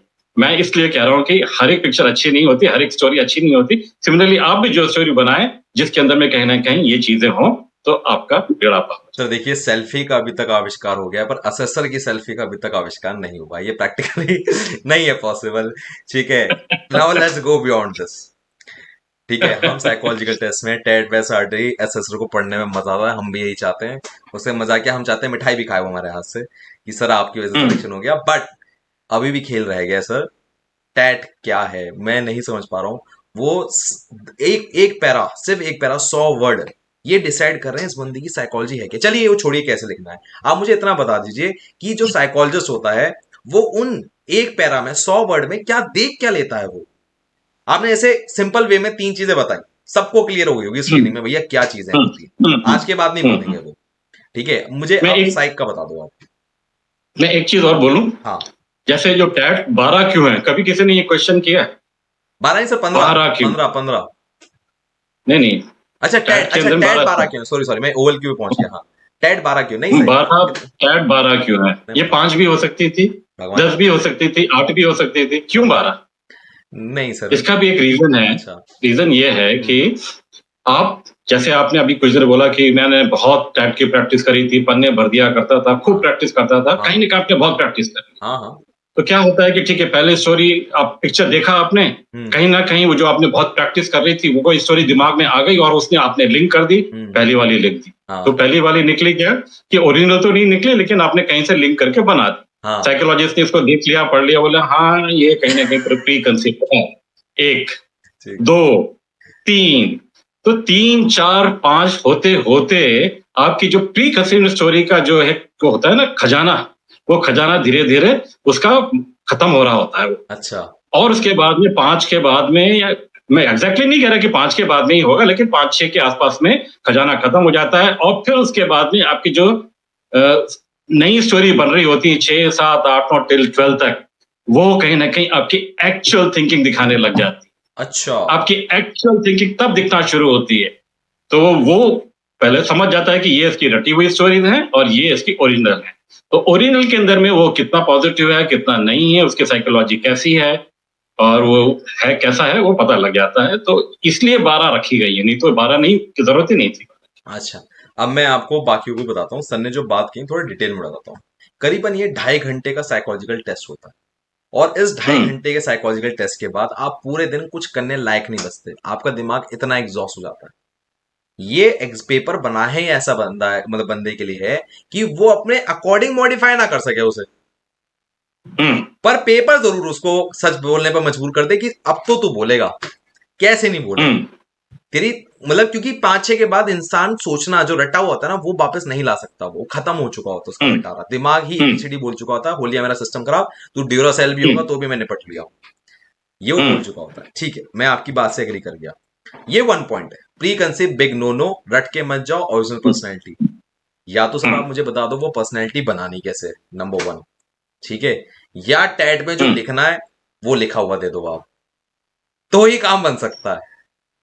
अब क्या करना है, अब आगे बताओ आप सर। तो पर्सनालिटी बनानी कैसे है, ये बहुत बड़ा क्वेश्चन हो जाता है एक्चुअली। क्योंकि पर्सनालिटी बनती कैसे, पहले ये समझना चाहिए। हाँ हाँ। हाँ, पर्सनालिटी होती क्या है, पहले ये समझना चाहिए। सही बात है। पर्सनालिटी का जो एक बहुत ही एक छोटी सी और एप्ट डेफिनेशन है, जो मैं हमेशा यूज करता हूँ, वैसे तो बहुत डेफिनेशन है पर्सनालिटी की, लेकिन जो एक सिंपल सी डेफिनेशन जो बहुत इजीली समझ में आती है कि how a person acts, how a person reacts and how a person interacts, this is what actually, ये कोई देखे समझे तो उसकी पर्सनालिटी दिख जाती है। इन तीनों चीजों में, कैसे वो एक्ट कर रहा है, इंटरैक्ट कर रहा है और रिएक्ट कर रहा है और इंटरैक्ट। अब पर्सनालिटी के अंदर में दो चीजें जाती हैं, एक होता है नेचर, एक होता है नर्चर। ये दो चीजों से पर्सनालिटी बनती है। नेचर इज बेसिकली, मैं बहुत शॉर्ट में कह देता हूं, by X and Y chromosomes of your father and mother. तो you are predispose to have a certain qualities in your personality. Predispose होते हैं आप, कुछ क्वालिटीज होती हैं जो कोर क्वालिटीज होती हैं, जो आपके जीन्स के द्वारा आपके अंदर में ट्रांसफर की होती हैं, हो जाती हैं। तो आप उस तरह से बिहेव करेंगे ही करेंगे ज्यादातर केसेस के अंदर में। नेचर की बात तो बता दी। जब नर्चर पे आते हैं, तो नर्चर के अंदर में जब बच्चा पैदा होता है, वो अपने 5-6 साल अपने घर में बिताता है, जब वो स्कूल नहीं जा रहा होता, तो उसके अंदर में उसके माता पिता कैसे हैं, आपस में उनका रिलेशन कैसा है, दादाजी दादी जी, नाना जी नानी जी, चाचा चाची, मामा मामी, अगर एक ये सब फैमिली है, तो उस तरह का माहौल वहां पे कैसा है कि वहां पे अगर प्यार वाला माहौल है तो बच्चे की परवरिश अच्छी होती है। और अगर झगड़े वाला माहौल है जहाँ पे झगड़े होते रहते हैं, इवन माता पिता के बीच में भी झगड़े होते हैं, तो इस सब का असर उस बच्चे की पर्सनालिटी पे होता है और वो आगे जाके कहीं ना कहीं उसकी पर्सनालिटी में झलकता है। तो जब 17-18 की हमारी पर्सनालिटी बन जाती है, तो कुछ चीजें आपकी नर्चर से मिली होती हैं, कुछ चीजें आपको नेचर से मिली होती हैं, और वो देखना हमारा काम होता है 15 OLQs के जरिए। और अगर वो आपकी पॉजिटिव इसके बाद में भी पॉजिटिव है तो हम उसको बच्चे को सेलेक्ट करते हैं, अगर नेगेटिव है तो फिर हम उसको डिस्कार्ड। ये तो सर आपने इतना मुश्किल काम दे दिया कि ना तो मैं माँ बाप चूज कर सकता, ना परिवार चूज कर सकता, ना माहौल चूज कर सकता। अगर आप अब मुझे ऐसा लग रहा है कि rather than talking about TAT वैट SRT in detail, let's talk about this personality sir. मुझे तो आज तक सिर्फ इतना ही समझ में आया था कि you want to do something, you must have a do and die attitude for it, and वो हो जाएगा। हम्म, मुझे सर सिर्फ इतना ही समझ में आता है, और उसके अकॉर्डिंग पर्सनैलिटी ढल जाती है थ्रू आउट द लाइफ। मुझे अभी तक सिर्फ इतना ही समझ में आया, क्योंकि मैं नहीं चूज कर सकता माँ बाप कौन से हैं, माहौल कौन सा है, कहाँ पैदा हुआ हूँ, मेरठ में हुआ, यूएसए में हुआ हूँ, गवर्नमेंट सरकार कुछ नहीं चूज कर सकता। 18 साल पे वोट डालने का मौका मिलता है, इससे ज्यादा मेरे पास कोई पावर नहीं। सो अब मेरी आइडियोलॉजी ठीक है? मतलब मुझे तो ऐसा लग रहा है कि इससे तो बड़ा मुश्किल मैं काम रहेगा। आपको थोड़ा सा इसी के अंदर में ऐड करता हूँ, ठीक है? हाँ ये आपने बोला ठीक है, लेकिन ये आपका कैसा माहौल था, क्या था, ये तो आपके कंट्रोल में नहीं है। हाँ ट्रू है। एज ए कैंडिडेट आपके कंट्रोल में नहीं है, आपका घर का परिवार का जो भी रहा होगा, जो हाँ भी इनपुट आपके दिमाग में गई हैं और आपकी पर्सनालिटी बन गई, हाँ तो अभी क्या कर सकते हैं हम्म आप? ये क्या कर सकते हैं कि ठीक है, आपको मालूम है कि घर में ऐसा रहा, नेगेटिविटी आई है आपके अंदर में, लेकिन उस चीज को अगर आप समझ जाते हैं और उस चीज को मॉडिफाई करने की कोशिश करते हैं अपनी पर्सनालिटी के अंदर में, डेलिबरेशन के द्वारा समझते हुए, प्रॉपर मेहनत करते हुए उसमें चेंज लेके आते हैं, तो अपनी पर्सनालिटी में बदलाव ला सकते हैं। That is what has been checked by the various researchers, also by the DIPR scientist. ND के कैंडिडेट पे हम लोगों ने रिसर्च करी थी, जो ये बॉर्डर लाइनर या उस तरह के बच्चे थे जो एनडीए में ऑलरेडी जा चुके थे। कुछ उसके अंदर में पॉजिटिव क्वालिटीज थी, कुछ नेगेटिव्स थी, लेकिन ओवरऑल उसको सेलेक्ट कर लिया गया था। हम 1 साल के बाद में या 2 साल के बाद में दोबारा एनडीए गए, उन बच्चों को दोबारा हमने बुला के उनसे हमने उसके ऊपर टेस्ट किए, और फिर उसके अंदर में देखा कि वो क्वालिटीज जिसमें कमजोर थे, वो क्वालिटीज में उसमें कितना बदलाव आया। तो डेफिनेटली ट्रेनिंग के द्वारा उसकी पर्सनालिटी में बदलाव जरूर आया है। जो कुछ कोर क्वालिटीज होती हैं वो बहुत ज्यादा चेंज नहीं हो पाती, चेंज आता है उसके अंदर में, और जो बाकी अदर क्वालिटीज होती हैं वो चेंज ज्यादा हो पाती हैं। अब क्वेश्चन ये आ जाएगा कि कोर क्वालिटी क्या होती है भाई, what is this core quality? हाँ एंड हालांकि ये मतलब उनको कैंडिडेट को पता भी चल जाए हाँ तो कोई बहुत ज्यादा वो फर्क नहीं आएगा, लेकिन उनको मालूम होना चाहिए, एक तरीके से इंफॉर्मेशन तो मालूम होना चाहिए। हाँ तो इसके अंदर में जो फैक्टर 2 की जो 3 क्वालिटीज होती हैं, अच्छा adaptability, cooperation, sense of responsibility, हाँ और फैक्टर 3 की एक क्वालिटी है जिसका लास्ट क्वालिटी लाइवलीनेस, हाँ और फैक्टर 4 की एक क्वालिटी है करेज। अच्छा तो ये 3 और एक ये 5 क्वालिटीज हैं। Generally this qualities are known as core qualities. इस क्वालिटी के अंदर में चेंज कम आता है। अगर आपने काफी मेहनत करी है अपनी पर्सनालिटी को मॉडिफाई करने के लिए, तो इन क्वालिटी में बदलाव कम आएगा। बाकी इन 5 को छोड़ के रिमेनिंग 10 क्वालिटीज जो हैं OLQ की, उसके अंदर में अच्छा खासा बदलाव देखने को मिल सकता है। ये साइंटिफिकली प्रूव हुआ है, हमने एनडीए कैंडिडेट पे अपने रिसर्च करी है, और एक बार नहीं कई बार करी है, और उसके अंदर में यही रिजल्ट आया है कि इन क्वालिटी पे कम होता है और बाकी 10 क्वालिटी तो पे शायद उस मैं पे आपकी इंप्रूवमेंट बात आता से ना है। यहाँ पर एग्री नहीं कर पाऊंगा। मतलब मेरा ये मानना है, बाकी तो सर आप ज्यादा एक्सपीरियंस रखते हैं। मेरे हिसाब से कोर क्वालिटी सब लोग नहीं चेंज कर पाते, पर हाँ ऐसे लोग होते हैं जो कोर क्वालिटी को भी चेंज कर लेते। क्या ये बात सत्य है? बिल्कुल सत्य, वो तो मैं कह ही रहा हूँ ना कि कोर क्वालिटी को भी चेंज कर सकते हैं, लेकिन उतनी नहीं जितनी बाकी। ये रिसर्च से प्रूव हुआ है ना भाई, उस पे स्टडी करी गई है, अच्छा नहीं, पर जो कोर क्वालिटी सैंपल है साइज मैंने लेके उसमें स्टडी भी ऐसा करके देखा आपने है। ये निकाला। अच्छा, हम्म, मैंने ऐसे भी देखा है कि एग्रेसिव पर्सन को काम होते हुए देखा है, लाइवली होते हुए देखा है। पर मैंने देखा है yes, that's his personal belief कि अब मुझे ये आदमी करेक्ट, छोड़ना है, ये शुभम वाश ने छोड़ना है, यस, तभी ये हो पाता है दैट्स कोर व्हाट मैंने अभी क्वालिटी में कहीं चेंज। वर्ड बोला था कि डेलिब्रेशन, मतलब वो करता है, अपने आप को समझता है और अपने बदलाव लाने की कोशिश करता है। बिल्कुल सही बोल रहे हो आप, सो वो उसको डेलिब्रेशन समझ मतलब, है। अच्छा तो डेलिब्रेशन मतलब है इंसान की जिद अपने आप को फोर्सफुली बदलने के लिए एक बेहतर इंसान। करेक्ट, ओके, बिल्कुल, फेयर इनफ। तभी बदलाव आएगा। तभी बदलाव आएगा। Now I need a small clear blueprint in a 5 to 3 hmm, lines कि Shubham, go with the personality, ऐसा ऐसा करो और तुम्हारी पर्सनैलिटी तुम्हें बदलते हुए दिखेगी। हम्म। क्या है एक तो डू और डाई एटीट्यूड मेरे हिसाब से शायद सर हो सकता है ये हो कि अगर आपका डू और डाई हम्म, एटीट्यूड है you can achieve almost anything and you start getting a road map. मैं एक बार देखा है, आपको हम्म, कुछ भी नहीं पता, आप गरीब खानदान से, घंटा नहीं फर्क पड़ता, बट डू और डाई एटीट्यूड है, हम्म, रास्ते अपने आप मिलने शुरू हो जाते हैं। आई थिंक एक हम्म, ये है, बाकी सर आप बताएं। हम्म। जैसे आप ये तो क्वालिटी पर डिपेंड करेगा। जैसे हाँ हम बोल रहे हैं कि पहला अडेप्टेबिलिटी वाला जो था, हाँ। फैक्टर 2 का, ओके। उसको हम लेते हैं अडेप्टेबिलिटी। अच्छा। कई लोग होते हैं शाय नेचर के, अडेप्टेबल थोड़े कम होते हैं, हाँ इंट्रोवर्ट होते हैं, पर उनको मालूम चल जाता है कि ये सिर्फ ऐसे रहने से अगर मुझे सक्सेस चाहिए तो नहीं मिल पाएगी, कहीं ना कहीं मुझे एक अडेप्टेबल होना पड़ेगा, दोस्ती करनी पड़ेगी, different different culture, different different area से लोग आ रहे हैं, उनसे बात करनी पड़ेगी, उनसे मिलना पड़ेगा, दोस्ती बढ़ानी पड़ेगी, तब जाके ही मुझे मतलब कहीं ना कहीं सफलता मिलेगी।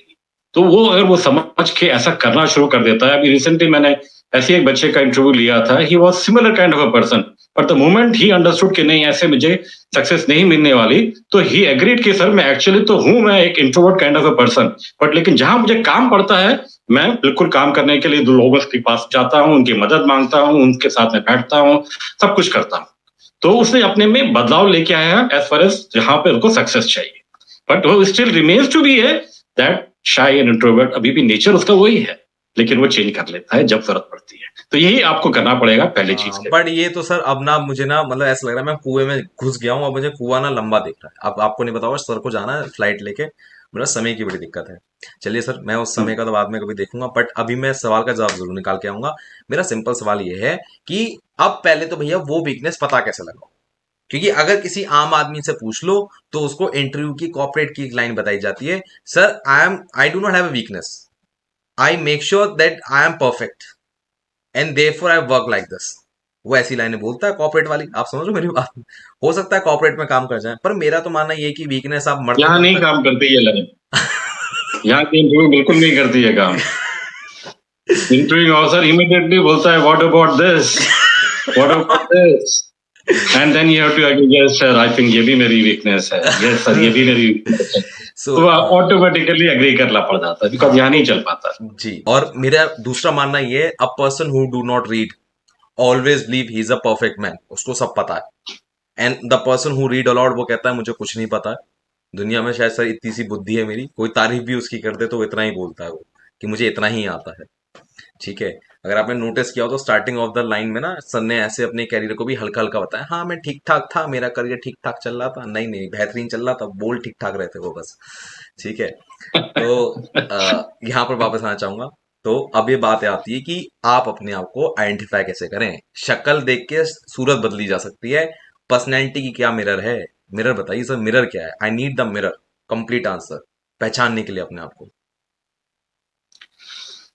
तो पहचानने के लिए अपने आप को तो मतलब अगेन मैंने पहले ही कहा है कि यू हैव टू बी, इतना आपको नॉलेज तो होनी चाहिए कि आप अपने आप को पढ़ सके। हाँ।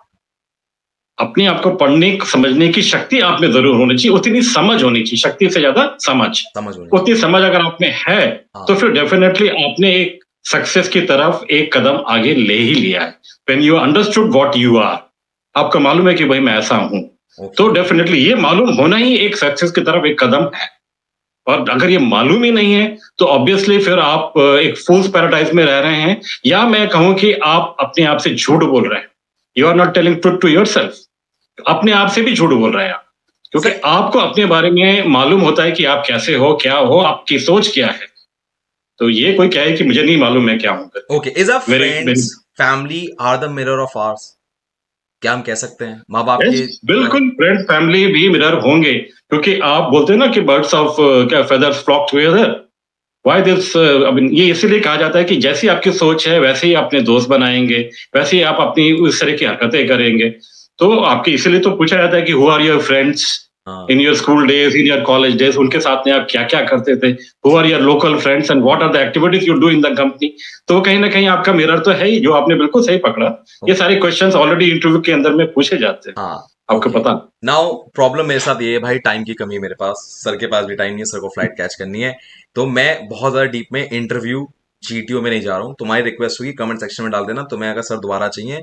सर के भी सर एक हैं फ्रेंड लखन सर, वो मुझे अलाउ करेंगे तभी सर आप आते हैं, प्रॉब्लम ही है, ठीक है ना। तो तुम्हारे कमेंट सेक्शन में जवाब आ गया, सर चाहिए तो वापस सर आएंगे जरूर। अब मैं थोड़ा सा हल्का सा हो जाऊंगा सर, ज्यादा समय ना लेते हुए। जब मैं बात कर रहा हूँ अपने 5 डे की एसएसबी की प्रोसेस के अंदर, हम इतनी पर्सनैलिटी की बात कर रहे हैं, मान लो आपके पास बच्चा आ भी गया, ठीक है ना, किसी बंदे को पता होना कि यार यहाँ जाकर सिलेक्शन हो जाएगा, वो लाख रुपए भी दे दे, फ्री तो चलो आपने फ्री कर दिया, वो बात की बात है कि हम फ्री हो, एफडी आए, लोगों को पता हो कैसा है, बट लाख रुपए भी हो, लाख रुपए देने को भी तैयार है अगर सिलेक्शन हो रहा है। तो मैं ये जानना चाह रहा हूँ वो 5 दिन में ऐसा हो क्या रहा है, पहली बात तो ये। दूसरी बात ये, हम्म। 5 दिन में क्या वो आईने में अब मतलब क्या आप आईना बन सकते हैं उसका, नंबर 1। नंबर 2, नंबर 3, वहां से वो करे क्या, 5 दिन होके चला गया फिर वो करे क्या। ये जनरली जो हम 5 दिन फोकस कर रहे हैं, हाँ ऑब्वियसली सभी के लिए है, फ्रेशर्स के लिए भी है, और जो रिपीटर्स है उनके लिए भी है। ठीक है। बट मैं एक तरह से कहूंगा कि ये 5 दिन अगर कोई रिपीटर वाला आके प्रॉपरली देख के जाता है, हाँ। क्योंकि वो ऑलरेडी जाके आया है, कुछ ना कुछ गलतियां करी हैं उसके अंदर में, और यहाँ पर आके जब हम लोग उनका प्रॉपर इंटरव्यू लेते हैं, हाँ प्रॉपर फीडबैक देते हैं उसके हाँ बाद हाँ। में, हम्म। तो वो फीडबैक काफी सटीक होता है। ठीक है। और वो उसके पहले हम एक ही चीज उनसे मांगते हैं कि आपको ये प्रॉमिस करना पड़ेगा कि you will tell the truth, क्या आपके साथ में हुआ था पहले के आपके जो भी एसएसबी के अटेम्प्ट है उसके अंदर में क्या क्या हुआ था, प्रॉपरली हमको बताएं।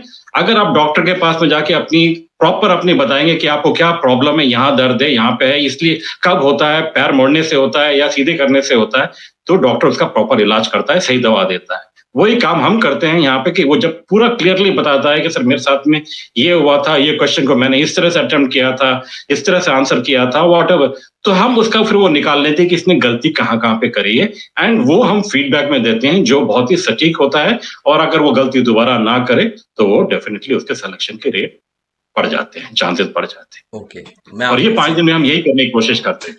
देखो 5 दिन में सर ने इतनी बात बताई कि असेसर जो वहां पर नहीं बता रहा है, भाई उसने तो बस पता लगा लिया ना कि इसमें ये कमी है, कहानी खत्म, फाइल में डोजर में डाला और फाइल जाके चली गई। अब वो एज अ केस स्टडी आगे भविष्य में इस्तेमाल होगी, उससे ज्यादा कुछ नहीं, ठीक है।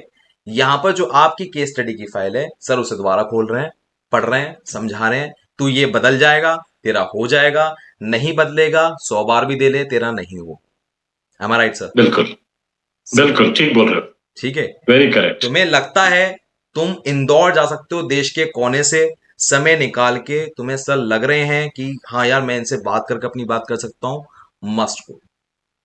आपको समझ में आ गया होगा, मैंने बहुत ब्लंटली सवाल पूछे। प्रमोशन का सेंस ही ये है यहाँ पर कि आपको सही चीज पता लगे। कोचिंग 1000 है, यूपी में मेरिट में ही 4-5 है, ठीक है ना, ऐसा नहीं है, बहुत मिल जाएंगी। तुम्हें ये समझना है तुम्हारे लिए ठीक है, सर समझ में आते हैं, go for it. Sir is welcoming you with the welcome, मतलब ओपन हैंड्स, ठीक है sir. And thank you so much sir, and happy journey, जल्दी मुलाकात हो। थैंक यू बाकी सो अगर तुम्हें सर दोबारा चाहिए तो सर को लिखो वी नीड हिम बैक, और फिर मैं कमेंट सेक्शन दिखाऊंगा, ठीक है। Thank you Shubham, okay sir. आपने बहुत सही कहा। मैं थोड़ा सा ऐड करना चाहूंगा कि ये एफडीए भले 5 दिन का कैंप कर रहा है, लेकिन ये 5 दिन के अंदर में जो वैल्यू एक कैंडिडेट को मिलेगी हाँ वो इनवैल्यूएबल है, एक्चुअली इनवैल्यूएबल। और कॉस्ट इज नथिंग एक्चुअली, ऐसा कहीं शायद मिलेगा नहीं, it's next to impossible, possible ही नहीं है। तो लोग फायदा उठाएं, और डेफिनेटली हम यहाँ पर परेशान नहीं होते हैं कैंडिडेट को देख के, हम खुश होते हैं कि हमने उनमें बदलाव लाने के लिए उनको सुझाव दिए, हेल्प करने की कोशिश करी, उनका जो ड्रीम है, जो एम है, वो गोल को मीट करने की कोशिश करी। तो वो हम कोशिश अभी भी कर रहे हैं और आगे भी करते रहेंगे। इस जो 29 से शुरू हो रहा है कैंप के अंदर में, अगर आप आते हैं तो स्वागत है। चलिए sir, thank you so much again, जय हिंद सर। जय हिंद, जय, थैंक यू। आई होप आपको पॉडकास्ट बहुत अच्छा लगा हो। मेरी पूरी कोशिश थी कि आपकी ना कुछ जो दिमाग में क्वेरीज हैं, प्रॉब्लम्स हैं, वो सॉल्व हो सके। एंड अगर मैं कुछ कर पाया हूं then I am really really happy for you. But मैं एक चीज आपसे चाहता हूं जो आप अभी कर सकते हो, वो ये कि कमेंट सेक्शन में करो कि आपके और सवाल क्या है, जिससे मैं अगले पॉडकास्ट में उन्हें ले सकूं, क्योंकि आपके दिमाग में जो सवाल उग रहे हैं उनका जवाब देना मेरा काम है। अब ये सवाल के साथ मैं आपको इनवाइट जरूर करना चाहूंगा अपने यहाँ सेल्फ सिलेक्शन बोर्ड में मिठाई खिलाने के लिए, क्योंकि यार पॉडकास्ट पसंद आया है, हो सकता है सिलेक्शन हो जाए, तो भाई मिठाई भी तो खिलाओगे। Then I hope you have also notice one thing कि जो सबसे नीचे नंबर आ रहा है ये नंबर है सेल्फ सिलेक्शन बोर्ड का, एंड इस तरह से जो नंबर फ्लैश हो रहा था वो फोर्स डिफेंस एकेडमी का था। So I love to see you in the next podcast. जय हिंद, टेक केयर, और आपके सपनों के लिए हम आपके साथ हैं, one step towards your uniform. Take care, bye bye. मैं उनको रोज सोचता हूँ, मैं उनको रोज सोचता हूँ, वो है अंतिम पगों के निशान।